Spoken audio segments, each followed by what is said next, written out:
Graça e paz do Senhor Jesus, queridos, aqui seu amigo Joaldo Almeida entrando para a nossa aula de hoje da Escola Ministerial Céus Abertos. Preparando aqui nos bastidores para que a gente possa receber as pessoas que vão entrar para a nossa aula. Então, abri aqui também na minha sala de vídeo para que mais pessoas possam ser alcançadas nessa noite com esse conteúdo abençoador que vai com certeza somar no seu coração e abençoar a sua vida de maneira poderosa em nome de Jesus. Então, abri aqui a minha sala de vídeo e você que for entrando aí, abre aí na sua sala de vídeo também. Se você estiver entrando aqui pela nossa página, você pode dar um seu comentário aqui nos comentários que a gente consegue destacar o seu comentário. Então, você que for chegando aí, vou deixar aqui o meu celular, porque também está sendo transmitido pelo meu perfil do Facebook. Então, na nossa página da escola, se você ainda não é inscrito da nossa página da escola, eu quero recomendar você a se inscrever na página da escola e lá curtir a página da escola, para que você possa ficar por dentro de todos os conteúdos que nós trazemos aqui. Nós trazemos por meio da Escola Ministerial Céus Abertos. Essa é a penúltima matéria. Depois nós vamos ter outros conteúdos com algumas aulas interessantes, grátis. Bem-vinda aí a Aline Reis, que está aqui na página da escola. Bem-vindo Lio Fortunato, que está no meu perfil. Alex Silva, Antônio Fidelis, Renata, Joelma, minha cunhada, bem-vindos todos aí que estão chegando para a nossa aula de hoje. Essa é a nossa última aula da matéria Dons e Ministérios. Então, você que for chegando aí, vai dando seu shalom para saber que você está por aí.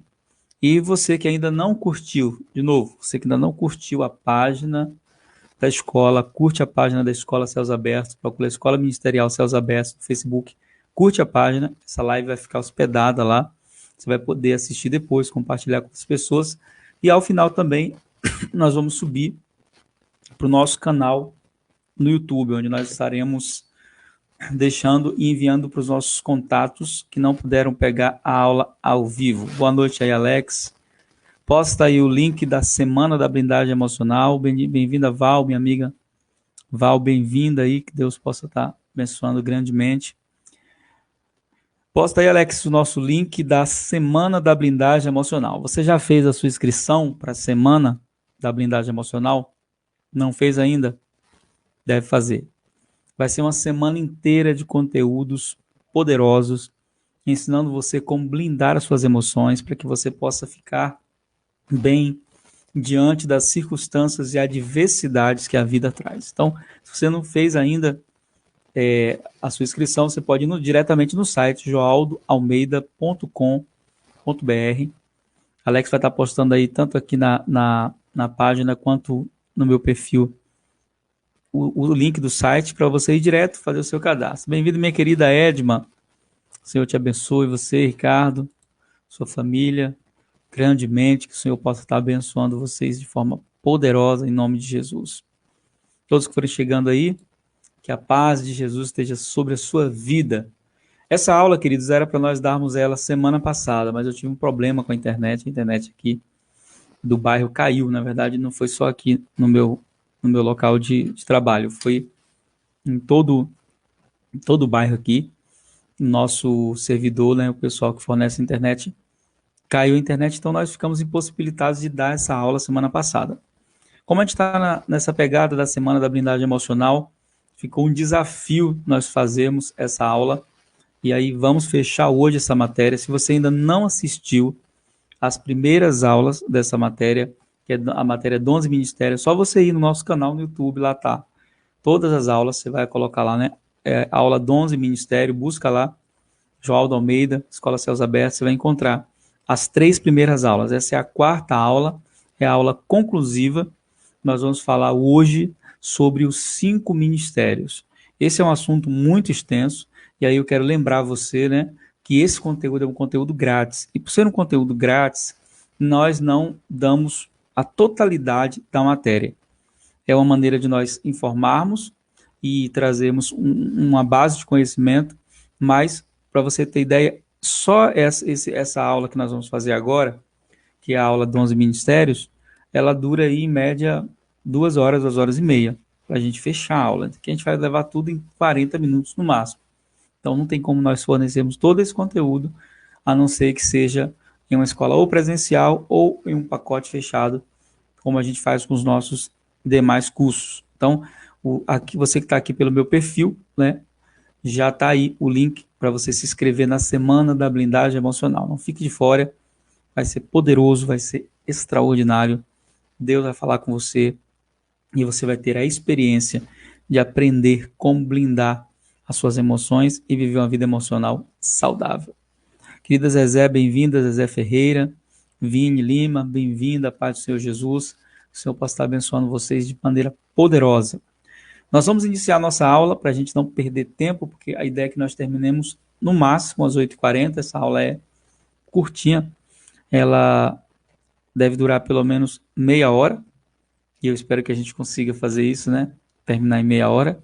Um assunto tão extenso e um assunto necessário de conhecimento bíblico para todos aqueles que estão envolvidos com a vida da igreja.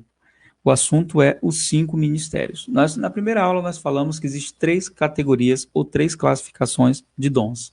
Quais são elas? Nós podemos chamar de os dons do Pai, os dons do Filho e os dons do Espírito Santo. Nós podemos também chamá-los de os dons da graça, que estão em Romanos capítulo 12, os dons da graça. Aí, então, os dons da graça falam sobre os dons que o Pai nos concede, né? O Deus Pai nos concede, esses dons que são os dons da graça, em Romanos capítulo 12, a partir do versículo 5. Existem os dons do Espírito Santo, que está em 1 aos Coríntios, capítulo 12. Ali você tem os dons do Espírito Santo, que são 9. São 3 dons de falar, 3 dons de saber e 3 dons de poder. Então, nós falamos já essa aula. E nós temos os 5 dons de ministérios que nós podemos chamar de dons do Filho, os dons de Jesus. E o texto que nós vamos usar para iniciarmos essa aula é o texto base para esse assunto, que é Efésios, capítulo 4, o versículo de número 11. Né? Não, nós vamos ler versículo 7, porque nós estamos falando sobre os dons da graça, né? Bem-vinda aí, Gleice, bem-vinda minha querida filha Núbia, Deus possa abençoar grandemente você. Saudade, viu? Vamos voltar para Salvador logo. Então, Efésios capítulo 4, versículo 7, se você puder acompanhar na sua Bíblia, vai ser uma bênção, porque já que é uma aula, a ideia é que você confira na palavra tudo que vai ser dito aqui, ok? Então, Efésios capítulo 4, versículo 7 diz assim: mas a graça foi dada a cada um de nós, segundo o dom de Cristo. Lembra que eu falei para você? Dons do Pai. E aí, Romanos capítulo 12, dons do Espírito. 1 Coríntios capítulo 12, aqui ele diz, mas a graça... E aí, por que graça? Por que ele usa essa palavra graça? A palavra graça no grego é charis, que é presente, benevolência, favor. Então, a graça foi dada, nos ensinando que os dons, sejam eles quais forem, ou os dons da graça, ou os dons do Espírito, ou os dons do ministério, eles são um favor, eles são um presente, mas a graça foi dada a cada um de nós segundo a medida do dom de Cristo. Pelo que diz, subindo ao alto, levou cativo o cativeiro e deu dons aos homens. Jesus subiu ao alto, levou cativo todo cativeiro de opressão e concedeu, né, deu dom aos homens. Ora, isso, ele subiu, que é senão também aquele que antes havia descido às partes mais baixas da terra? Então, colocar na linguagem aqui mais simples, ele está dizendo, o que quer dizer isso? Ele subiu, ele é o mesmo que desceu aos lugares mais baixos da terra? Sim, ele. Aquele que desceu é também o mesmo que subiu acima de todos os céus para cumprir todas as coisas. Então, Jesus veio e ele é o cumprimento de todas as coisas. Ele veio e quando ele vem e sobe ao alto, ele cumpre todas as coisas pelo seu propósito, pelo seu poder, pela sua palavra. Então diz assim, Quando ele cumpre todas as coisas que lhe foi confiada, diz assim, e ele mesmo concedeu, ou seja, essa graça que nós vamos falar agora aqui, esses ministérios que nós vamos falar, eles não são uma escolha pessoal. Deixa eu diminuir o ar aqui, que está muito frio. Eles não são uma escolha pessoal. Eles não são uma escolha minha. Eu não posso dizer assim, eu sou pastor, eu sou evangelista, eu sou profeta. Não. Quem concede essa graça, esse dom, é Jesus. Ele mesmo concedeu uns para apóstolos. E aí eu quero dar esse exemplo da mão, que é um exemplo que eu gosto muito, que o Bill Heyman usa no seu livro Apóstolos e Profetas e os Moveres Vindouros, que é um livro excelente para você que tem curiosidade nessa área, de aprender sobre os ministérios, de entender sobre os ministérios. Esse livro do Bill Heyman é um dos livros melhores que eu já li na minha formação do entendimento dos 5 ministérios. E aí ele vai falar, ele mesmo deu uns para apóstolo, então ele usa o polegar, né? E aí ele dá um exemplo muito interessante, ele diz que o polegar, ele consegue tocar todos os dedos.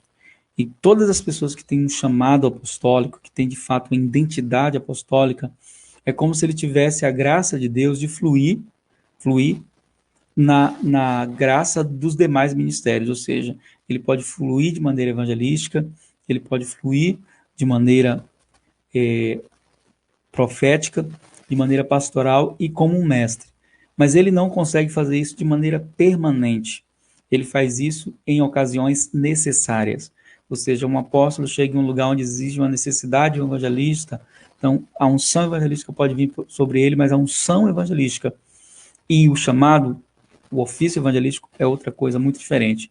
Então o exemplo que o Bill Heyman dá do polegar é muito interessante, porque é como se o apóstolo ele conseguisse tocar as outras graças, né, as outras 4 graças, que é profeta, evangelista, pastor e mestre, mas o polegar não consegue segurar nada sozinho.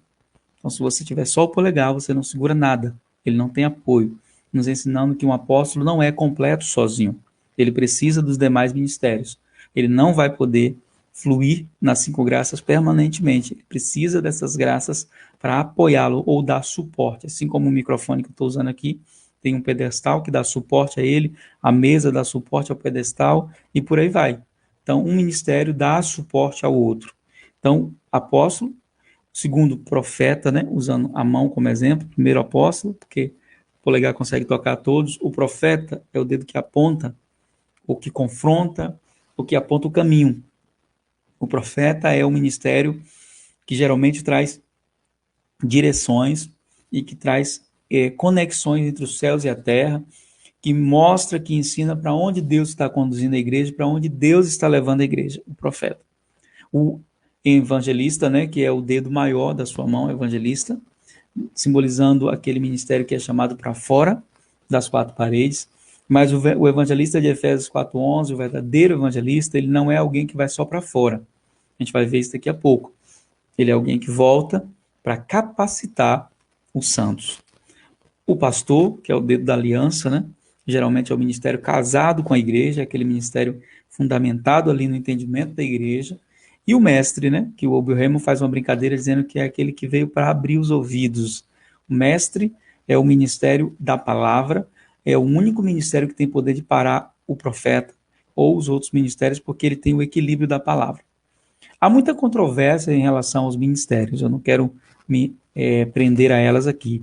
Algumas igrejas acreditam que eles só existiram no primeiro século, que eles não existem mais. Só que quando você vai olhar as categorias apostólicas, por exemplo, é o primeiro ministério que eu quero falar, que é que diz, eles concederam uns para apóstolos, outros para profetas, outros para evangelistas e outros para pastores e doutores, ou mestres em alguma versão. Algumas pessoas falam, por exemplo, os apóstolos cessaram com João, o último apóstolo de Cristo que morreu na ilha de Patmos. Essa é uma verdade bíblica? Não é. Não é. Existem 3 classificações apostólicas, ou nós podemos dizer que existem 3 chamamentos apostólicos, ou 3 dispensações apostólicas. A primeira dispensação, nós temos os apóstolos do Cordeiro. Esses apóstolos, eles têm até trono nos céus. João viu os 12 apóstolos no trono.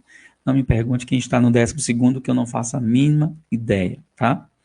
Mas os 12 apóstolos do Cordeiro, inicialmente, foram aqueles que Jesus chamou enquanto ele estava aqui ainda na terra.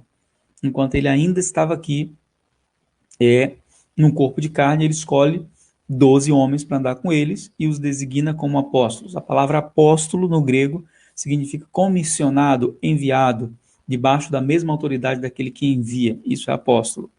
Então, os primeiros apóstolos enviados são aqueles 12 que vão naquela missão lá, junto com os 70 discípulos, são aqueles 12 que estiveram com Jesus na primeira temporada da vinda inicial de Jesus. Esses são chamados na Bíblia de os apóstolos do Cordeiro. São os 12 do Cordeiro.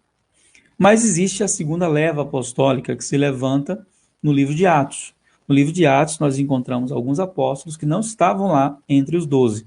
Até mulher a gente encontra, né, no livro de Romanos, no capítulo... Só para tirar uma dúvida, se tem essa questão da mulher, né? Porque a mulher pode ter ministério, né? A mulher pode exercer ministério ou não. Ministério é só uma coisa de homem. A gente ouve muito isso, né? E quando Paulo está fazendo as saudações em Romanos, deixa eu ver se é isso mesmo. Romanos, capítulo 16. Isso mesmo, Romanos capítulo 16. Ele diz assim no versículo 7, saudai a Andrônico e a Júnia, ou seja, ele fala de um casal, Andrônico e Júnia, meus parentes, meus companheiros na prisão, os quais se distinguiram entre os apóstolos, ou seja, são e que foram antes de mim em Cristo. Então ele coloca aqui como categoria apostólica que esses irmãos, entre os apóstolos, né? Ou dentre os apóstolos, como diz a versão original. Algumas pessoas falam, entre os apóstolos, quer dizer que ele estava ali no meio dos apóstolos. Não, Paulo está destacando eles como apóstolos. Mas aí a gente tem também outros apóstolos, como Tiago, que não é o irmão do Senhor, nem o que foi chamado lá. Nós temos Judas, que também não é o irmão do Senhor, e outros apóstolos que vêm na segunda leva apostólica e se levantam, sim, falsos apóstolos no primeiro século, como existem muitos falsos apóstolos hoje, nos nossos dias, mas o falso não pode anular a existência do verdadeiro, de maneira nenhuma. Pelo contrário, nós temos que entender que só existe o falso porque existe o verdadeiro. Você não vai encontrar uma nota de R$ 30 falsa. Você vai encontrar uma nota de 20, de 50, de 100, de 30 nunca, porque não existe uma verdadeira para ser falsificada. Então, as pessoas perguntam, pastor, todas as pessoas que existem hoje são falsos apóstolos? Claro que não. Existem apóstolos. Então, os 12 do Cordeiro, os 12 da segunda dispensação, né, que a gente chama ali, os 12 da segunda comissão, e o ministério apostólico em nossos dias. Então, os apóstolos, ou o apostolado em nossos dias, são chamados de apóstolos de restauração. Então, preste atenção nisso aqui, porque isso é uma chave para você entender o ministério apostólico. Os 12 apóstolos do Cordeiro receberam diretamente de Jesus. Diretamente de Jesus. Então, eles receberam diretamente de Jesus e ensinaram. Os outros apóstolos que vieram depois dos 12, junto com eles, alguns deles receberam revelação de Jesus. Como Paulo, por exemplo, que recebeu revelação, segundo os Coríntios capítulo 12, ele diz isso, e então ele recebeu revelação. Os apóstolos da nossa geração, eles não vão trazer uma nova revelação. Eles não serão apóstolos que trarão uma revelação. Se você ouvir se levantar algum apóstolo que diga que tem uma nova revelação, esse é um falso apóstolo. Os apóstolos da nossa geração são chamados de apóstolos de restauração. O que eles vão restaurar? Eles vão restaurar os fundamentos que foram estabelecidos pela primeira igreja apostólica e pelos apóstolos do Cordeiro. Esses fundamentos precisam ser restaurados. Que fundamentos são esses? Unidade, partir do pão, oração, fundamentos eternos, aquilo que faz da igreja de Cristo ser de fato uma igreja. Então, a gente às vezes ouve muito falar sobre apóstolo como um título. E o apóstolo, ele não é um título, nem sequer um cargo. O apóstolo, ele é um serviço, um ofício em favor do corpo de Cristo. A gente vai falar daqui a pouco já do propósito dos 5. Por isso eu quero falar deles separadamente, para depois falar do propósito. E muitas pessoas acham que apóstolo é uma recompensa ministerial. Alguém cresceu tanto que agora é apóstolo. Eu tive muitos amigos que entraram nessa, né?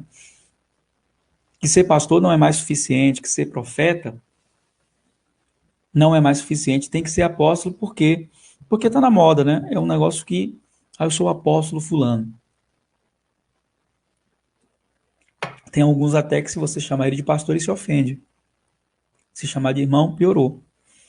E quando você vai ver Paulo, apóstolo, você vai perceber algo em relação à Bíblia. Nunca na Bíblia, nunca, o ofício ministerial vem antes do nome. Nunca. Você nunca vai encontrar a Bíblia falando apóstolo Paulo. Nunca. Paulo, quando escreve suas cartas, ele escreve as suas cartas dizendo: Paulo, servo de Jesus e apóstolo. Ele não diz eu, apóstolo Paulo, como a gente vê hoje. Então, em muitos lugares, existe um orgulho, né? Ah, eu sou apóstolo. Mas o que que define um verdadeiro apóstolo de Jesus? É um ofício que ele diz que tem? É um título que ele diz que tem? É um broche que ele diz que tem? Não. A verdadeira identidade apostólica é atrelada a algumas marcas que nós chamamos marcas do caráter de Cristo, dentre elas humildade, uma visão de reino, não uma visão de império. Se alguém se diz apóstolo, mas constrói só para sua denominação, não é apóstolo. Nunca foi. O verdadeiro apóstolo, ele tem uma visão de reino. Ele olha para a igreja como um todo, ele não olha para o seu cantinho, para o seu cubico, e acha que tem a maior igreja da cidade, ou que vai construir a maior igreja da cidade, e isso vai fazer dele um grande apóstolo. Não, o verdadeiro apóstolo, ele entende que o seu chamado é para a igreja na cidade, para a igreja na nação. Ele não tem uma visão de império, ele tem uma visão de reino. As marcas que seguem o ministério apostólico já são essas. São formadores da unidade, são mobilizadores do corpo de Cristo para ações redentivas e proféticas. Esses são os verdadeiros apóstolos, aqueles que trabalham só em prol de uma denominação ou de uma visão específica, e se você não se enquadra naquela visão específica, você não está no reino de Deus, não é um verdadeiro apóstolo. O verdadeiro apóstolo é aqueles que trazem em sua essência o caráter de Cristo, a marca de Cristo, e como marca de Cristo, né, eles trazem a essência da humildade. Bem-vindo aí, Gilmar, bem-vindo aí, meu amigo Zé, saudade de você, saudade do povo aí de Amargosa, um grande abraço. Então, eles trazem sobre eles a marca de Cristo. Que marca é essa? Uma visão de reino, um ministério voltado para fora das quatro paredes, não para construir o seu império, o seu mundo. Então, um apóstolo, qual que caracteriza um apóstolo? O apóstolo da nossa geração, ele é um restaurador de fundamentos. Ele não é alguém que traz uma nova revelação. Olha, Deus me deu uma visão nova, uma revelação nova. Já descredibiliza, porque os apóstolos da nossa geração não trazem revelação. Eles são apóstolos de restauração, ok? Não vou falar mais, porque o assunto é muito extenso. Se eu levar 5 minutos falando de cada ministério, são 25 minutos. Então vamos lá para o profeta. Esse talvez seja um dos ministérios mais complexos que existam, que é o ministério do profeta. E aí, para entender isso, quero começar dizendo que nem toda pessoa que entrega uma profecia é um profeta. Mas todo profeta vai profetizar. Você vai encontrar no Novo Testamento, livro de Atos, Ágabo, que é profeta. Você vai encontrar também as filhas de Filipe que profetizavam, mas não eram profetas. Então, hoje nós chamamos de profeta toda pessoa que entrega uma profecia. Não. Ser profeta de ofício, como nós falamos, ou ter o ofício profético, que está em Efésios 4, versículo 11, é muito mais do que entregar uma revelação, um recado. É muito mais do que entregar apenas um recado dizendo, olha, Deus, eis que eu te digo, Deus está falando aqui. Não. Qualquer pessoa pode profetizar, a gente aprendeu isso na aula anterior, então volta lá e assiste, ok? Mas o ofício profético é muito mais do que simplesmente entregar uma revelação, um recado, uma profecia. A pessoa que tem um ofício profético, ela tem também uma visão do corpo de Cristo.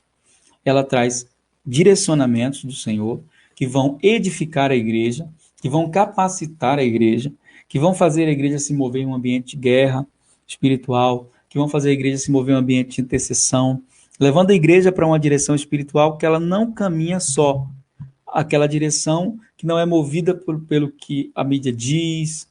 Então o profeta, ele é aquela pessoa que vê o que Deus está fazendo e traz isso para o corpo de Cristo. Geralmente os profetas não são bons executores. Eles não são. Quando eles tentam executar o que Deus mostrou, eles fazem errado, porque eles acham que as pessoas não entenderam o que Deus mostrou. O interessante é o profeta verdadeiro de ofício, ele entende quando ele é maduro, é um profeta maduro, que o que ele viu deve ser executado com os demais ministérios ou com o corpo de Cristo. Quando o profeta ele não tem maturidade, ele comete muitos erros. Digo isso porque Eu conheço muitas pessoas que cometeram muitos erros. Eu já cometi muitos erros também no meu chamado, no meu ministério. E a imaturidade nos leva a errar, muitas vezes por inocência, não é nem por maldade, mas errar por não se submeter ao corpo, por não aceitar, às vezes, a opinião das pessoas. E aí as pessoas perguntam, e o que caracteriza um verdadeiro profeta de ofício? Ele não é um homem apenas que possui dons. Ele é um homem que tem um direcionamento que traz também a restauração dos fundamentos para o corpo de Cristo. O ministério evangelístico, talvez um dos ministérios mais conhecidos por causa dos grandes evangelistas televisivos e aqueles que tiveram um ministério evangelístico. Mas o evangelista de Efésios, capítulo 4, versículo 11, não é apenas aquele homem que fala de Jesus. Eu conheço pessoas que têm uma forte ação evangelística e uma forte unção evangelística. Se você cruzar com elas, elas vão evangelizar você imediatamente. Elas vão liberar uma palavra de evangelismo rapidinho para você. Mas o evangelista aqui de Efésios 4:11 é aquele homem que, além de ganhar almas, ele capacita outras pessoas para fazer isso. Esses ministérios aqui, eles não têm serventia nenhuma se eles não cumprirem o fator principal pelo qual eles foram estabelecidos. Qual foi o fator? Implantar o reino. E como é que eu vou implantar o reino? Treinando pessoas, capacitando os santos para a obra do ministério. Nós vamos ler isso daqui a pouco. E o pastor, que é o ministério talvez mais conhecido e hoje menos valorizado na nossa geração, que é o ministério do pastor, porque as pessoas hoje não veem o pastor com muito valor, né? Acho que pastor é... Ah, esse pastor... Ah, você é o quê? Só pastor? É, não sou pastor. Não é apóstolo? Não, não é. Pastor é um ministério extraordinário. Aquele ministério casado com a igreja. Um homem com coração pastoral é um homem lindo. Ele pode ser quem for. Se ele tiver o coração pastoral, ele vai cuidar da vida da ovelha, né? Eu sempre amei o ministério pastoral e admirei muito o ministério pastoral. Já estive ocupando o ofício pastoral algumas vezes, apesar de saber qual é o meu chamamento, qual é o meu ministério, e amo ser pastor, amo estar como pastor, apesar de não ser esse o meu ofício, ok? Eu sei qual é o meu ofício, eu estou pastor, apesar de não ser pastor, meu ofício é outro, e eu exerço o ofício pastoral com muita graça de Deus e muito amor pelas ovelhas. Então, o que define o ministério pastoral? Não é a pregação, não é a maneira como o pastor prega. O que define o ministério pastoral é o trato que esse homem tem com as ovelhas de Jesus, o trato que esse homem tem com o povo de Deus. E o mestre, que é o ministério que traz ensinamento, que traz ajuste por meio da palavra ao corpo de Cristo, é um ministério extraordinário. Então, esses são os 5 ministérios, a gente não vai falar minuciosamente sobre eles, porque o tempo não dá. Mas aí, algumas perguntas que eu quero fazer aqui, que geralmente são as perguntas que mais surgem quando você ouve falar dos 5 ministérios. Uma delas já respondi. Pastor, os 5 ministérios existem até hoje. Se não existir um, não existe nenhum. Se não existir apóstolo, também não existe pastor. Também não existe evangelista, porque todos estão no mesmo pacote. Simples assim. Mas o que a Bíblia diz? A Bíblia diz que quando Deus colocou esses ministérios no corpo, ele tinha um propósito. Qual era o propósito? Ele queria, no versículo 12 de Efésios 4, ele queria o aperfeiçoamento dos santos. Aperfeiçoamento aqui no grego é maturidade, amadurecimento. Que santos? Daqueles que não têm os ofícios ou os ministérios. Ele queria o amadurecimento dos santos para a obra do ministério, para que eles pudessem trabalhar na edificação do corpo de Cristo. Esse é o para quê, né? Para que Deus colocou. O versículo 13 vai dizer até quando. Então aqui é o para quê e até que. Até quando vai durar os ministérios? Quando é que vai deixar de existir os 5 ministérios? Quando é que eles vão cessar? Aí Paulo responde, no versículo 3 ele diz, até que todos, cheguemos à unidade da fé.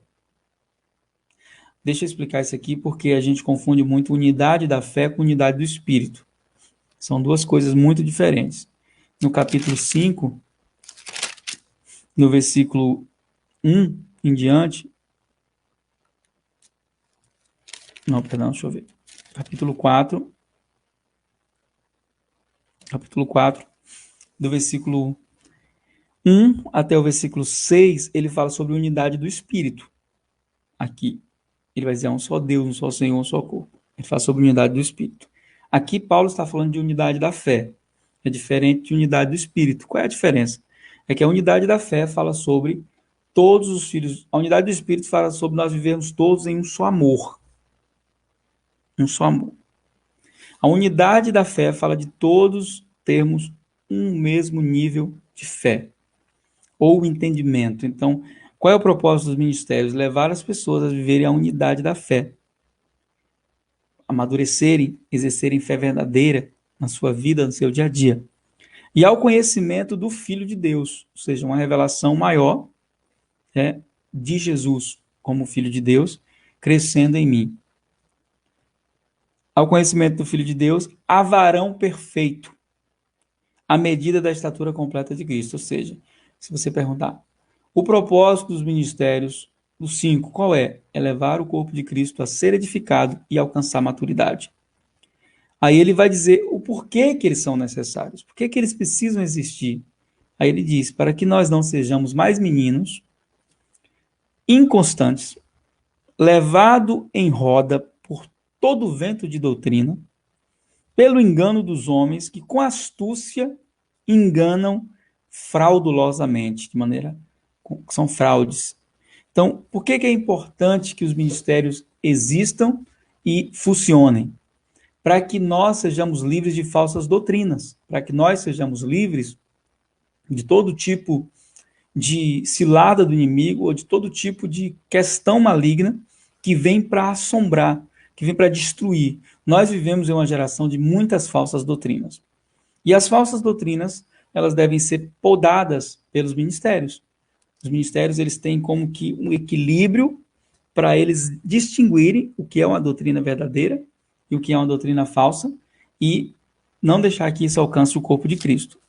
Aí ele vai dizer no versículo de número 15, antes, seguindo a verdade em amor, cresçamos em tudo naquele que é a cabeça, Cristo. Então, a centralidade de tudo que Paulo fala é crescimento.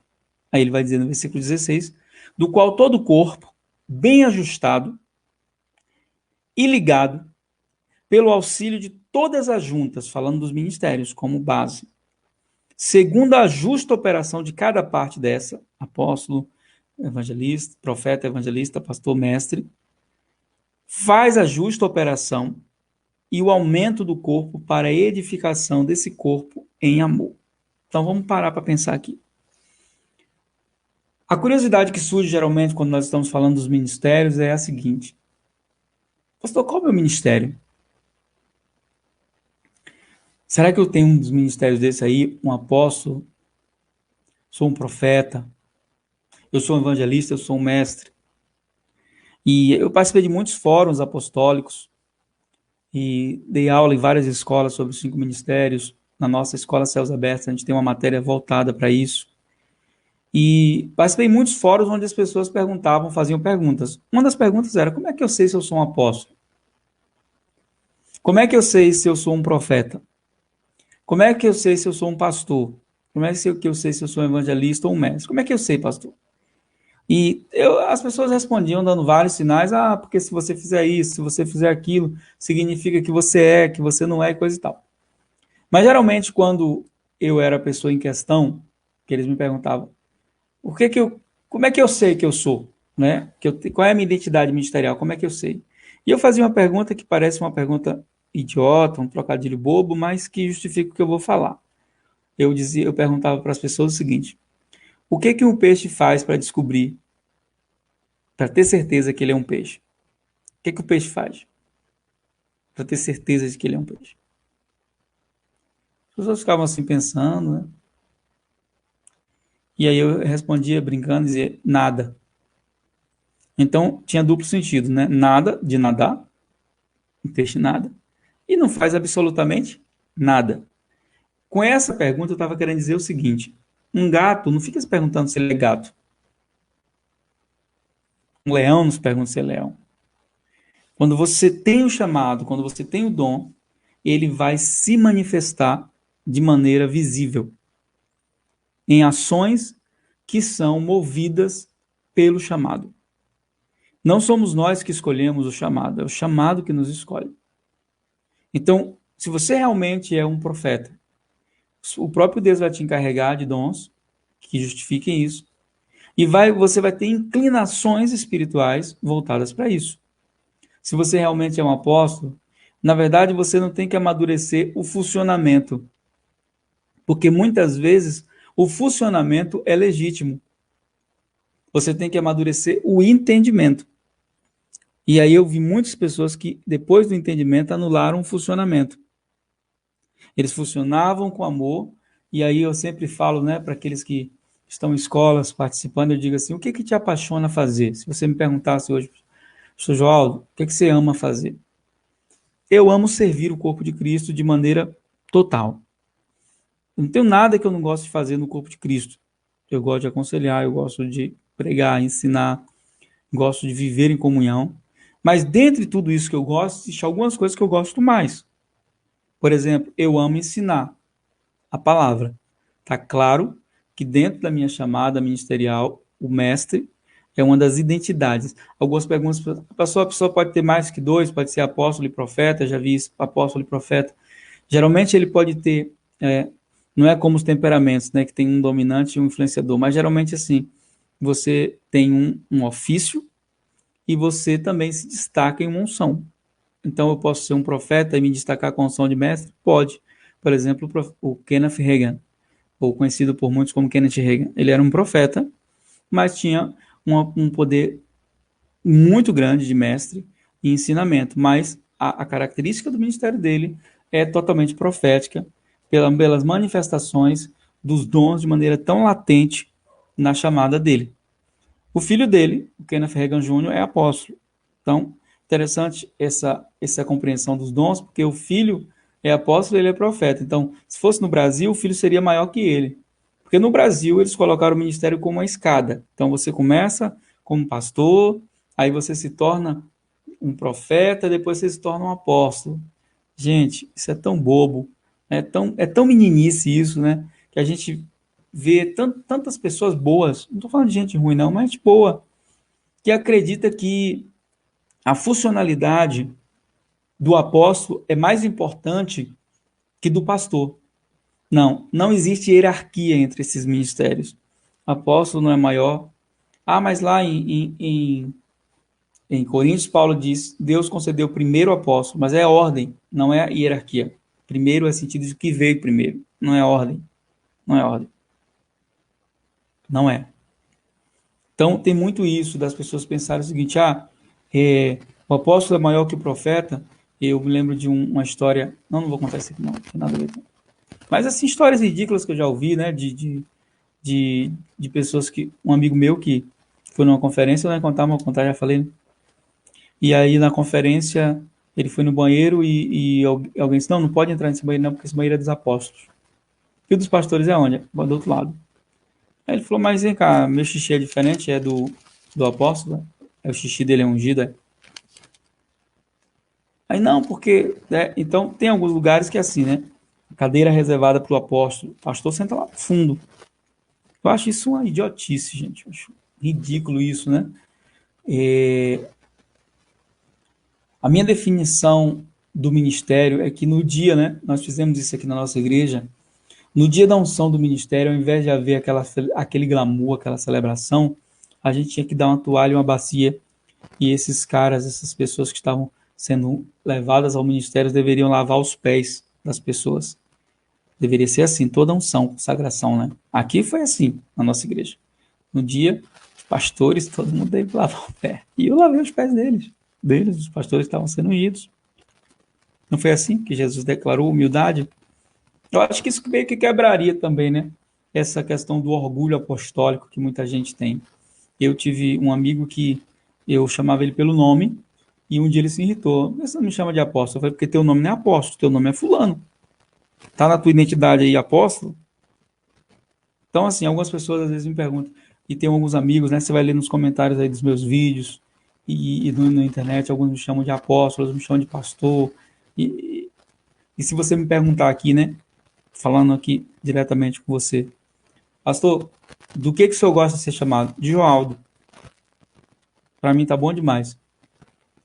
Mas se eu chamar você de Joaldo, você não vai ficar ofendido, não? Se eu não te chamar de pastor Joaldo? Não, meu nome é Joaldo. Você pode me chamar de Joaldo tranquilamente, irmão Joaldo, como você quiser.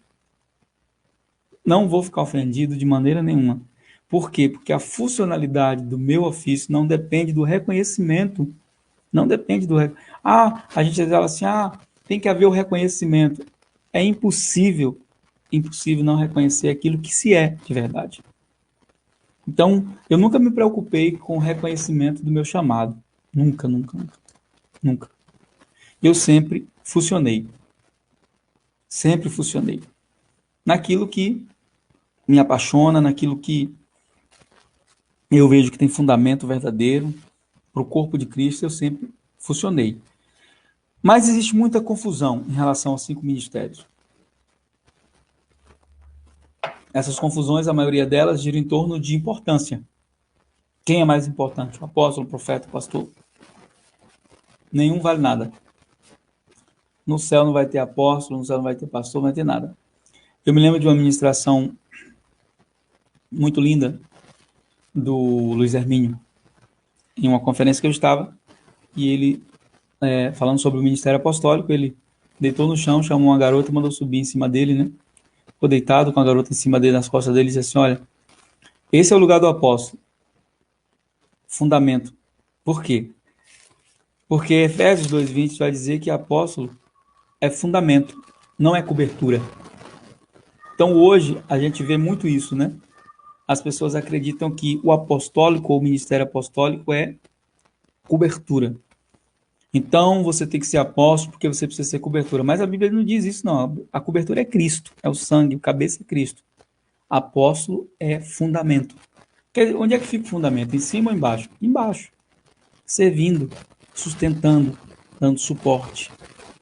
Então, eu não sei qual a sua funcionalidade ministerial, eu não sei qual o entendimento que você tem dos ministérios.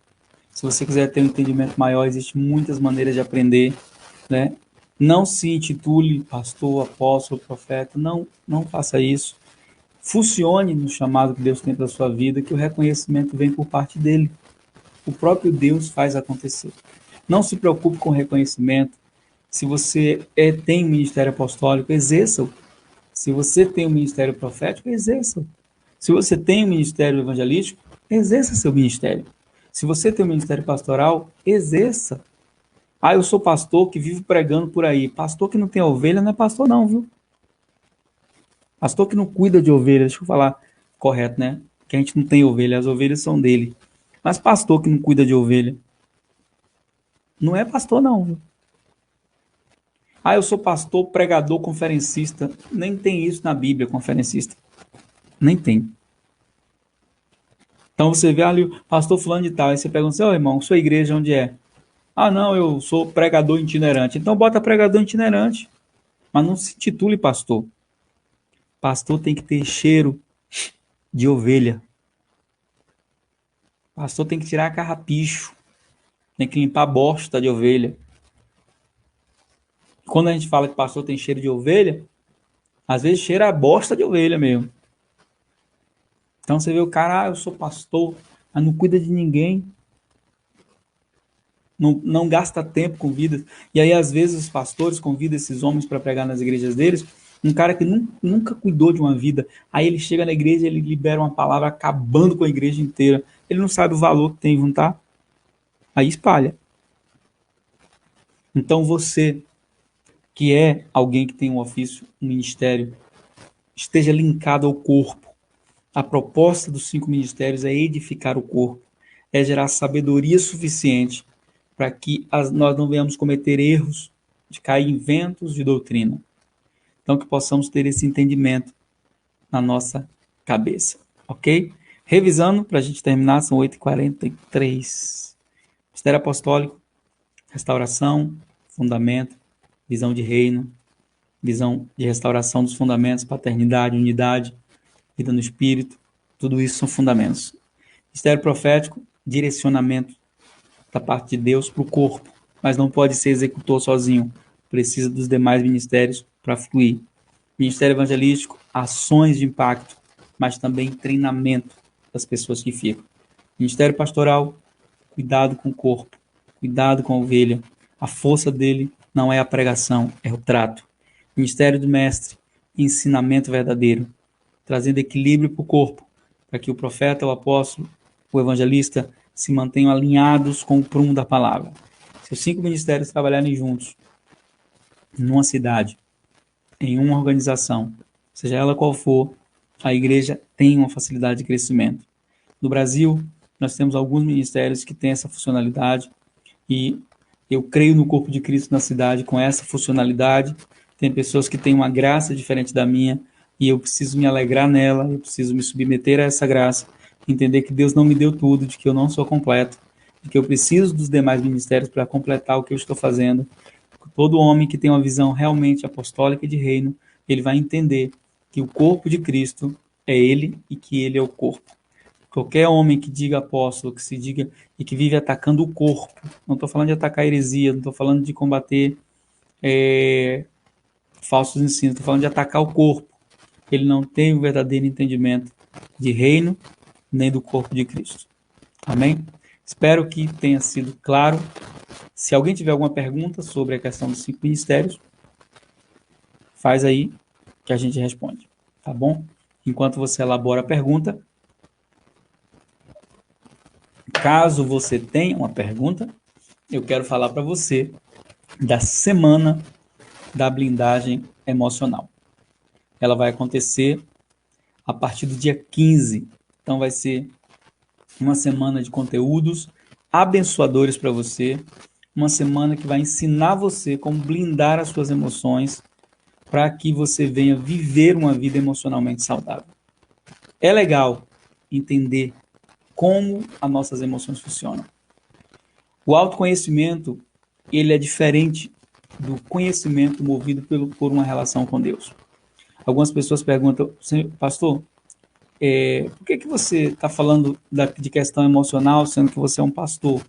O seu curso, o seu treinamento, tem alguma coisa a ver com o coaching, com constelação, que tem crescido muito no Brasil? Não tem nada a ver. O nosso treinamento ele é um treinamento fundamentado na palavra de Deus, onde nós entendemos que toda mudança só pode acontecer a partir de Deus.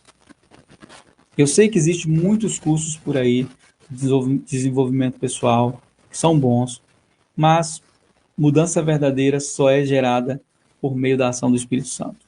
Eu não acredito que haja uma possibilidade de mudança verdadeira sem esse ingrediente inegociável que é a ação do Espírito Santo. Então, na semana da blindagem emocional, nós não vamos estar falando apenas de inteligência emocional, estaremos falando também de inteligência emocional.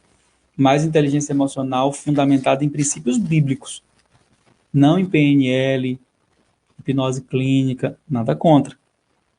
Conheço, respeito, mas inteligência emocional baseado na pessoa mais inteligente, emocionalmente falando, que já pisou nessa terra, que foi Jesus. Jesus teve que lidar com decepções? Sim. Com traição? Sim. Com tudo que nós enfrentamos, ele teve que lidar. Mas ele conseguiu ser uma pessoa emocionalmente saudável. E nos nossos dias, isso é muito importante. Então, você que quer participar da semana da blindagem emocional, o link está aí nos comentários. Ou você só clica lá, digita aí joaldoalmeida.com.br, vai lá, faça a sua inscrição. Uma multidão de pessoas já fez, né? Já tem aí multidão de pessoas inscritas, mas você não pode ficar de fora. Vai ser bênção de Deus. Alguém tem alguma pergunta sobre a aula? Alguém tem alguma pergunta sobre a aula? Se não tem, nós vamos encerrar, né? Nossa próxima live vai ser dia 10. Não, gente, dia 10 não. Deixa eu editar aqui. Quero falar dia 10, né? Dia 10 é amanhã. Amanhã é 10, né? Acho que sim. Tô perdido no tempo, você acredita? Hoje é quarta-feira, então. Nossa próxima aula vai ser dia 12. Dia 12. E vai ser com uma pessoa muito especial, que é o meu pastor, Joselito Aragão Novaes. Esse homem é um dos instrumentos de Deus para minha vida e que foi a pessoa que Deus usou para me direcionar as bases que eu tenho da blindagem emocional. Então, vai ser com ele a próxima live, né, que vai acontecer no dia 12. Então, dia 12 é sexta-feira. Sexta-feira, dia 12, vai ser a nossa próxima live. Às 8 horas vai ser em meu perfil no Facebook e no Instagram também.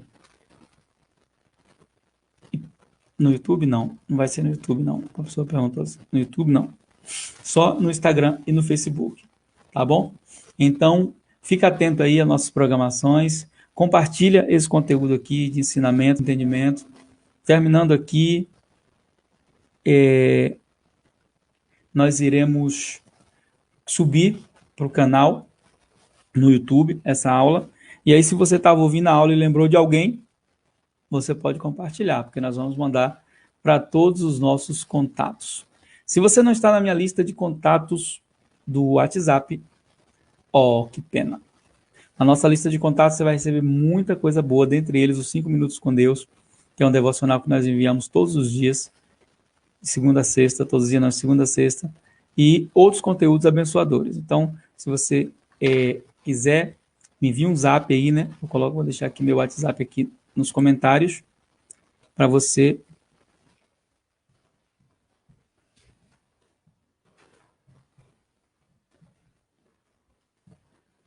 vamos lá, pronto, meu WhatsApp aí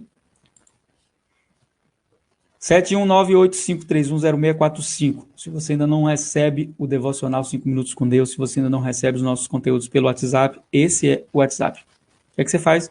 Me manda um zap, adiciona meu contato, porque você vai ser colocado em uma lista de transmissão.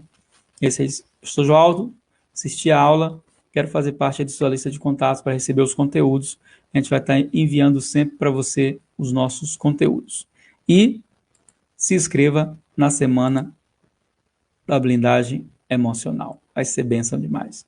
Gente, que Deus abençoe vocês. Um beijo no coração. Graça e paz do Senhor Jesus.